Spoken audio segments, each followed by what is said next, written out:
ലാലേട്ട വീണ്ടും ഈ സിനിമ നേരത്തെ പറഞ്ഞതുപോലെ ഒരു പുതിയ സിനിമയായിട്ട് തന്നെയാണ് വരുന്നത്. ദേവദൂതൻ സിനിമ അഭിനയിച്ച ആ മുഹൂർത്തം, അന്നത്തെ ഒരു മുഹൂർത്തം, അന്ന് ഏറ്റവും കൂടുതൽ പൈസ മുടക്കാൻ കോസ്റ്റ്യൂമാണെന്നാണ് ഞാൻ കേട്ടിരിക്കുന്നത്. ഇന്നും അതിൻ്റെ ഒരു ട്രെൻഡിൽ നിൽക്കുകയാണ്. എന്താണ് ഈ നിമിഷത്തിൽ ആ ഡ്രസ്സിങ്ങിനെ കുറിച്ചൊന്ന് ഓർക്കുക?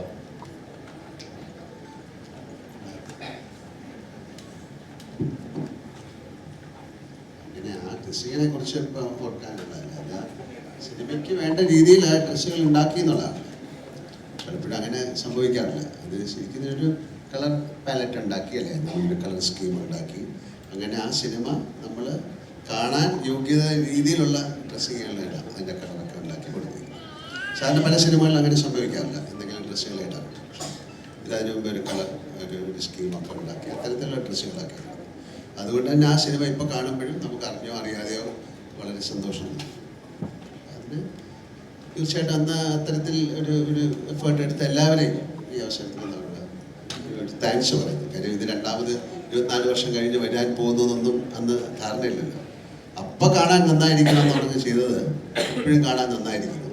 അതൊരു ഭാഗ്യമായിട്ട് ഞാൻ കരുതുന്നു. ഇനി ലാലേട്ടൻ ഇത്ര മനസ്സിൽ ഇപ്പൊ ദേവദൂതം സ്ഫടികം നേരത്തെ വന്നു, ഇപ്പൊ ദേവദൂതം വരുന്നു. ഇനി ലാലേട്ടന്റെ മനസ്സിൽ നേരത്തെ റിലീസ് ചെയ്ത സിനിമയിൽ ഏതാണ് വരണമെന്ന് മനസ്സിലുള്ളൊരു? അങ്ങനെ എൻ്റെ മനസ്സിൽ തോന്നിയിട്ട് കാര്യമില്ല, അങ്ങനെയൊന്നുമില്ല. ഇപ്പൊ എല്ലാ സിനിമയും എല്ലാ തരത്തിലും കാണാനുള്ള സാഹചര്യം ഉണ്ടല്ലോ. അത്തരത്തിൽ സിനിമകൾ അതിനൊരു ട്രെൻഡ് ഉണ്ടായ അത്തരത്തിൽ സിനിമകൾ വരട്ടെ. അതിന് ഒരു പർട്ടിക്കുലർ സിനിമ എനിക്ക് എടുത്ത് പറയാൻ പറ്റില്ല. ലാലേട്ടൻ ഈ സിനിമയിൽ ഏറ്റവും ഐക്കോണിക് ആയ ഡയലോഗാണ് അയാൾ സംഗീതത്തിന്റെ രാജാവാണ് എന്ന് തുടങ്ങുന്ന വരി. അപ്പൊ അത് പറയുമ്പോൾ ലാലേട്ടൻ കണ്ണുകളിൽ ഒരു ആർദ്രതയുണ്ട്, ഒരു ജീവസാക്ഷാത്കാരം ലഭിച്ച ഒരു സംഗീതത്തിന്റെ പൂർണ്ണതയുണ്ട്. ഞങ്ങൾ അതിനെ കാണുമ്പോൾ ഞങ്ങൾക്ക് തോന്നുന്നത്, ഞങ്ങൾക്ക് ആ ഡയലോഗ് കേൾക്കുമ്പോൾ ഓർമ്മ വരുന്നത് വിദ്യാസാഗർജിയാണ്. പക്ഷെ ഇതിനെപ്പറ്റി വിദ്യാസാഗറിനോട് ചോദിക്കുമ്പോൾ അദ്ദേഹം പറയുന്നത്, അദ്ദേഹം ആ വരികൾ കേൾക്കുമ്പോൾ ഓർക്കുന്നത് ദൈവത്തെയാണ്. ലാലേട്ടൻ ഡയലോഗ് പറയുമ്പോൾ മനസ്സിൽ വന്നത് ആരാണ്? ഞാനിപ്പോൾ ചോദിച്ചാൽ പറയാൻ പറ്റില്ല. ആ ഒരു നിമിഷമല്ലേ, തീർച്ചയായിട്ടും ഓൾ മൈറ്റി തന്നെ ആയിരിക്കും. ദൈവത്തിന്റെ മുകളിലുള്ള ഒരാളാണ്, അതാരാണെന്ന് അറിയില്ല. ഈ സിനിമ 24 വർഷത്തിന് ശേഷം ഒരു ജനറേഷൻ വീണ്ടും കാണാൻ പോകുന്നു. ഒരു ജനറേഷൻ കൈയടിക്കാൻ മറന്നുപോയെടുത്ത് വീണ്ടും കൈയടിക്കാൻ വേണ്ടി ഒരു കൂട്ടം ഉണ്ടാവുന്നു. അത് ഒരു വല്ലാത്ത അപൂർവതയാണെന്നോ, അല്ലെങ്കിൽ അന്ന് മാത്രം സംഭവിക്കാത്തത് പിന്നെ ഒരു ജനറേഷൻ മൊത്തം കാണാൻ പോകുന്നു. ഈ പുതിയ ജനറേഷനോട് ദേവദൂതനെ പറ്റിയിട്ടൊരു ഇൻട്രോ ലാലേട്ടൻ എന്താ പറയുക? അങ്ങനെയല്ല, അവരുടെയൊക്കെ ഒരുപാട് പേരുടെ റിക്വസ്റ്റ് ഇതിന് പുറകിലുണ്ടായിരുന്നു എന്നാണല്ലോ. അപ്പം ഇത്തരം സിനിമകൾ കാണാനൊരു താല്പര്യം അവർ പ്രകടിപ്പിച്ചു. അതുകൊണ്ടാണല്ലോ സിനിമ ഉണ്ടായത്. പിന്നെ ഇതൊരു ഭാഗ്യമാണ്. ഞാൻ നേരത്തെ പറഞ്ഞ പോലെ ഇതിൻ്റെ പ്രിൻ്റ് ഉണ്ടാകുക, ഇത് മാസ്റ്റർ ചെയ്യാൻ പറ്റുക, വീണ്ടും അതിൻ്റെ സൗണ്ട് ട്രാക്ക് ഉണ്ടാകുക, പല സിനിമകളിലും ഇല്ല. അതുകൊണ്ടാണ് ഞങ്ങൾ പറഞ്ഞത് ഇതൊരു ഭാഗ്യമാണ്. ആ ഭാഗ്യം ഈ സിനിമയ്ക്ക് ഉണ്ടാകട്ടെ എന്ന് പ്രാർത്ഥിക്കുന്നു. വീണ്ടും ഇത് സിനിമ തിയേറ്ററിലേക്ക് പോവുകയും ഞാൻ ഈ സിനിമ വീണ്ടും കുറ്റം പറയാൻ തുടങ്ങിക്കഴിഞ്ഞാൽ നമുക്കൊന്നും പറയാൻ പറ്റില്ല. അപ്പോൾ ഈ സിനിമ വീണ്ടും കാണുക. നിങ്ങൾ കണ്ടിട്ട് ഒരു 24 വർഷം മുമ്പ് നിങ്ങളൊരു സിനിമ എടുത്തിരുന്നു. അങ്ങനെ അന്നേ മലയാള സിനിമ എൻറ്റിറ്റി വൈസ് ചെറിയൊരു സ്ഥലത്ത് നിന്നാണ് മലയാള സിനിമ ഉണ്ടാകുന്നത്. പക്ഷെ അതൊക്കെ ആ 24 വർഷം മുമ്പും നമ്മൾ ഇത് ക്രാഫ്റ്റിൽ ശ്രദ്ധിച്ചിരുന്നു എന്ന് ഒരു തലമുറയെ ഓർമ്മിപ്പിക്കുന്ന ഒരു സിനിമയായിട്ട് മാറട്ടെ എന്നാണ് ഞാൻ ആഗ്രഹിക്കുന്നത്. പറഞ്ഞല്ലോ, ലാലേട്ടനടുത്ത് പറയുകയാണ് ഈ സിനിമ വീണ്ടും നമ്മൾ റിലീസ് ചെയ്യാൻ ഒരുങ്ങുകയാണെന്ന് പറഞ്ഞപ്പോൾ ലാലേട്ടൻ ഇവരുമായിട്ട് സംസാരിച്ചപ്പോൾ എന്തായിരുന്നു ലാലേട്ടൻ പറഞ്ഞത്? ഇങ്ങനെ വീണ്ടും ഈ സിനിമ റിലീസിന് ഒരുങ്ങുന്നു, ഇവർ രണ്ടുപേരും ഒന്ന് കാണുക. വളരെ സന്തോഷം തോന്നി. കാര്യം അതൊരു വലിയ കാര്യമാണ്. കാര്യം അന്ന് ആ സിനിമ ഇപ്പം പറഞ്ഞ വലിയ സംസാരിച്ചത് മനസ്സിലാക്കാമല്ലോ.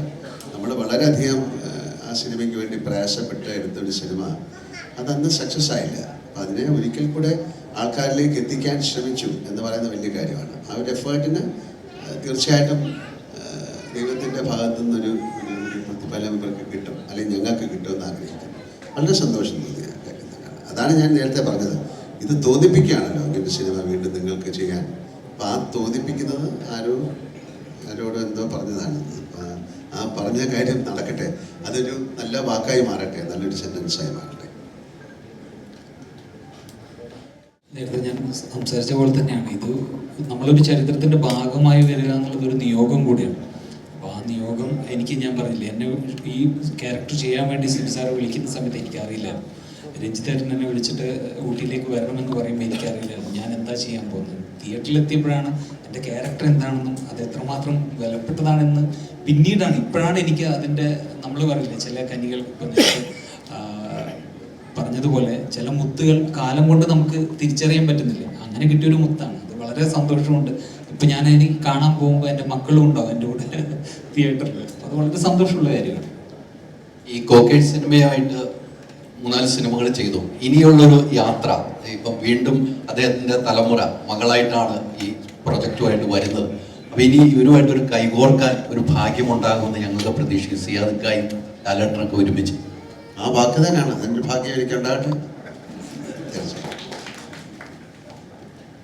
സിബി സാർ, ഈ സിനിമയുടെ ഒരു കഥ പറയുന്ന നേരത്ത് ഇത് വിശാൽ കൃഷ്ണമൂർത്തി പറയുന്ന ഒരു കഥയാണെങ്കിൽ വിശാൽ കൃഷ്ണമൂർത്തിയുടെ മാത്രം കഥയല്ല. ഇതിലെ പ്രണയം വിശാലിന്റെ അല്ല. വിശാൽ 2 പേർക്കിടയിലെ പ്രണയത്തിന്റെ പാലമായി മാറുന്നുണ്ടോ? അപ്പം അതിലേക്കൊരു അന്നും ലാലേട്ടൻ 2000-കളിൽ ഒരു വലിയ അമാനുഷികനായ സൂപ്പർ സ്റ്റാർ ആയ തരത്തിന്റെ സമയത്ത് ഇതിലേക്ക് വരാനുള്ള താല്പര്യം പ്രകടിപ്പിക്കുക, അല്ലെങ്കിൽ ഇതിന്റെ ഭാഗമാവുക, ആ ചോയ്സിനെ സിബി സാർ എങ്ങനെയാണ് മനസ്സിലാക്കുന്നത്?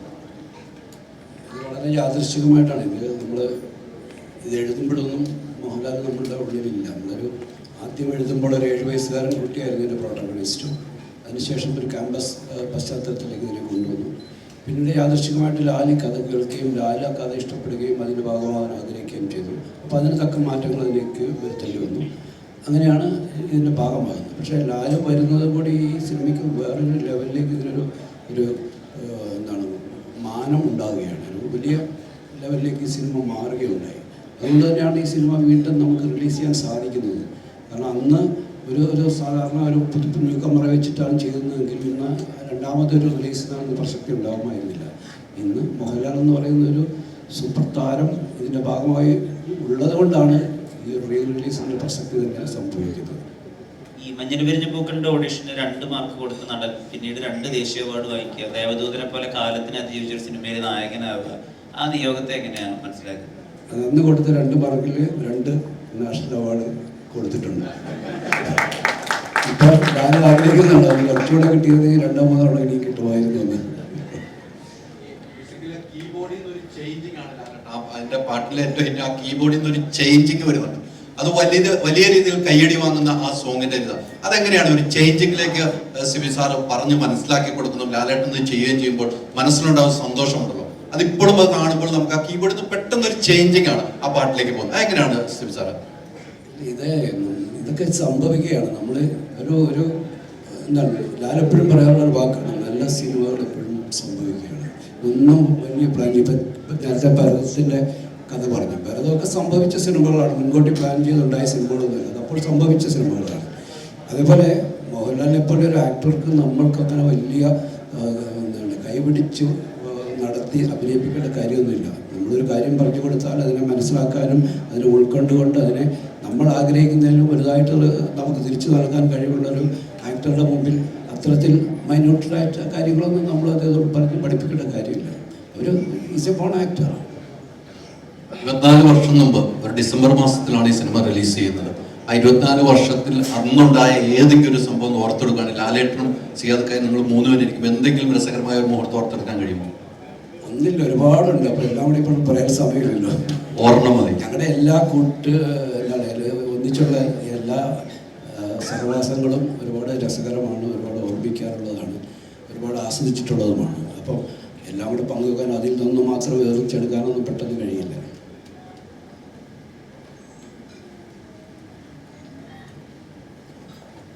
സിയാദക്കാക്ക് എന്താ പറയാണെന്ന്? എനിക്കല്ല, തിരുമേനി തീർച്ചയായിട്ടും നമ്മൾ ഈ സിനിമയിലെ വലിയ ഒരു വക്താവാണ്. എന്ന് വെച്ച് കഴിഞ്ഞാൽ അതിൽ വരികൾ വിദ്യാസാറിൻ്റെ മ്യൂസിക്കിൻ്റെ വരികൾ എഴുതിയ അദ്ദേഹമാണ്. അദ്ദേഹത്തിനോട്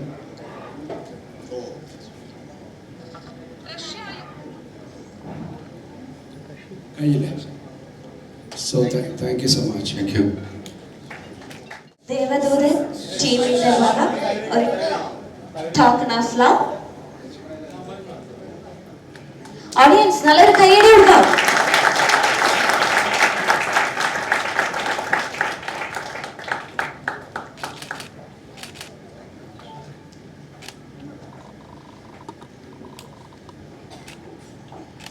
സോ മറ്റ് അണിയറ പ്രവർത്തകരെ ആദരിക്കുന്നതിന് വേണ്ടി ഞാൻ ലാലേട്ടനെ വേദിയിലേക്ക് സ്വാഗതം ചെയ്യുകയാണ്. ദേവദൂതൻ മൂവിയുടെ എഡിറ്റർ എൽ ഭൂമിനാഥൻ സർ. നല്ലൊരു കയ്യടി നൽകിക്കൊണ്ട് നമുക്ക് അദ്ദേഹത്തെ വേദിയിലേക്ക് സ്വാഗതം ചെയ്യാം.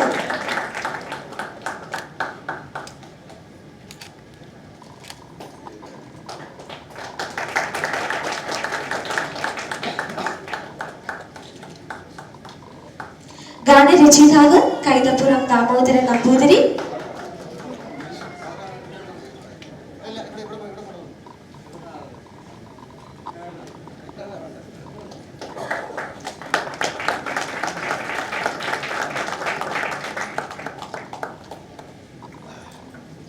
DLP Santhosh തുണ്ടി.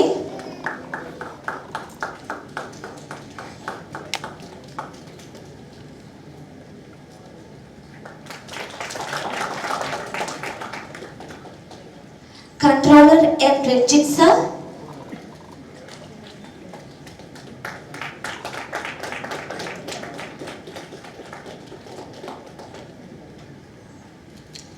Actor Vineet Kumar.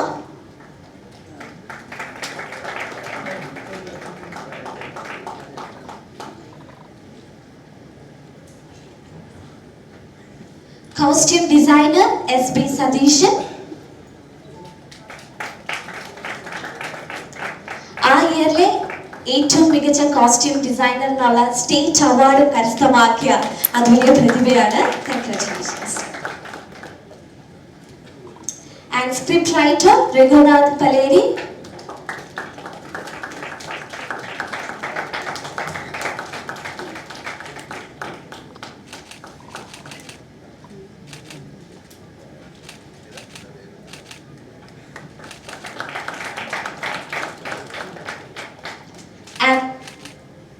Actor Sharath.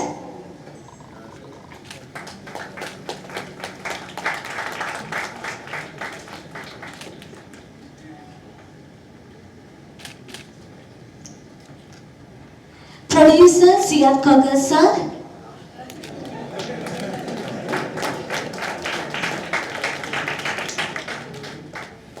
And finally, director of movie C.B. Malik sir.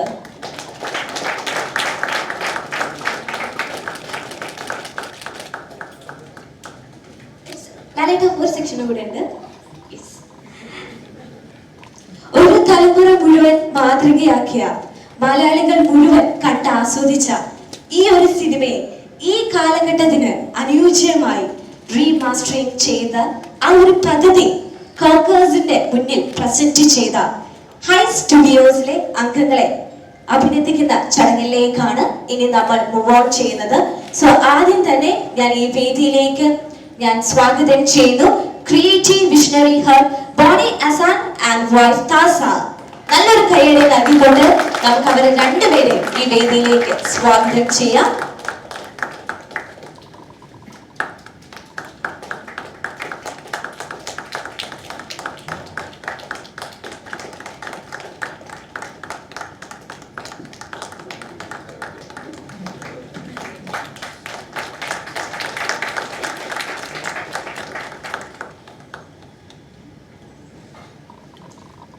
And Congress Media Entertainment, Sharmin Siad.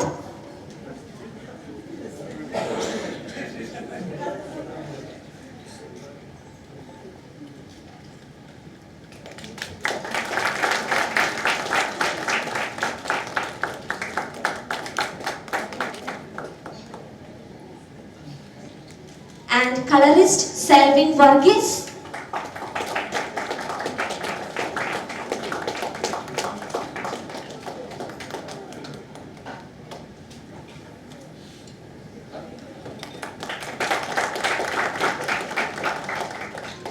Atmos Mix Harinarayanan.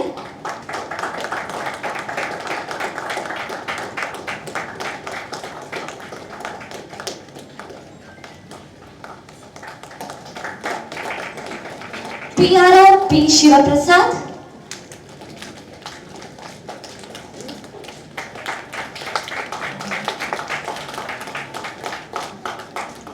Titles Shan Askif.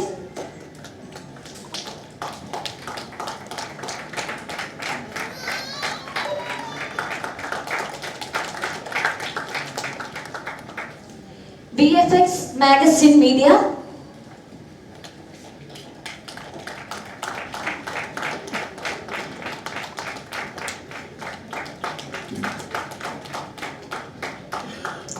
Dolby Atmos Mix Studio, Sapta Records,